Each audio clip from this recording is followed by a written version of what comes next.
Hello guys, in this video I'm going to show you how to enable MapX function on the Gaia GPS application.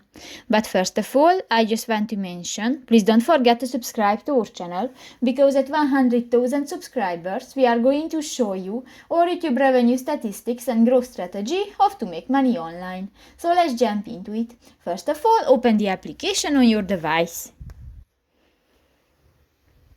New, go to the settings icon next to the saved button at the lower right corner of the screen, and here you can find the fourth option, the map controls.